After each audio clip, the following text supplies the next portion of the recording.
Welcome back to Capper Review. So 4 Democratic senators are stepping down for 2024, but could it be political pressure?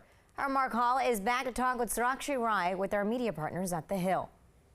Sarakshi, let's get right to it. With Senator Tom Carper stepping down, he's the 4th Democratic senator to announce his retirement. Why do we think that we're seeing more senators step down? You know, we have seen the announcement this week that Senator Carper is going to be stepping down. Like you mentioned, he is the 4th senator. We have Dianne Feinstein, we have Debbie Stabenow, we have Senator Ben Cardin, who've all decided to forego campaigning. But I want to make it clear, all of these senators are over 70 years of age. They've had illustrious careers. You know, Senator Carper is serving his 4th term in the Senate.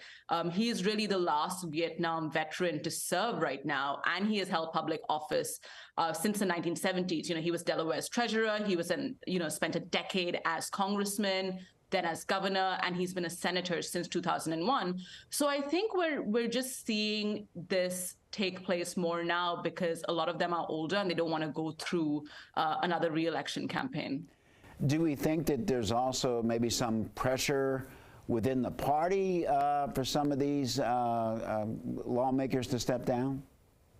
Well, we know there is pressure on Senator Dianne Feinstein from within the party to step down. As we look ahead to 2024, really, the Democrats are defending 20 Senate seats and the Republicans are only defending 11.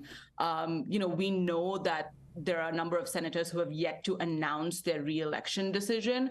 And we know that, if you are an incumbent senator, you have certain advantages, which means that, you are more likely to be re-elected into office. So when you open up that seat, it does create that concern within both parties of whether or not they're going to win that seat or not. And we know that the majority in the Senate right now for the Democrats is razor thin, and the Republicans really want to, pick up those 2 seats to get the majority.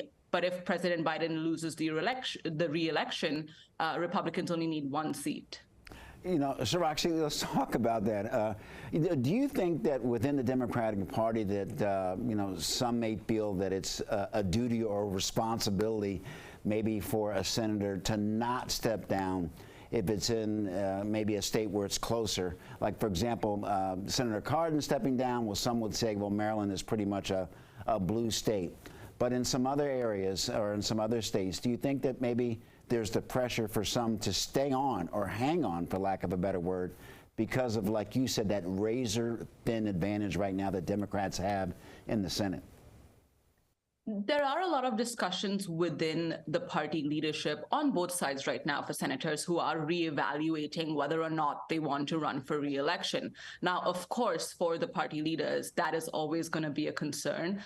They want the incumbent to stay on for as long as they can. But, the people who are announcing that they're not going to run for re-election are over 70 years of age. So at some point, you can't expect them to continue into office if it's not really a choice they want to make.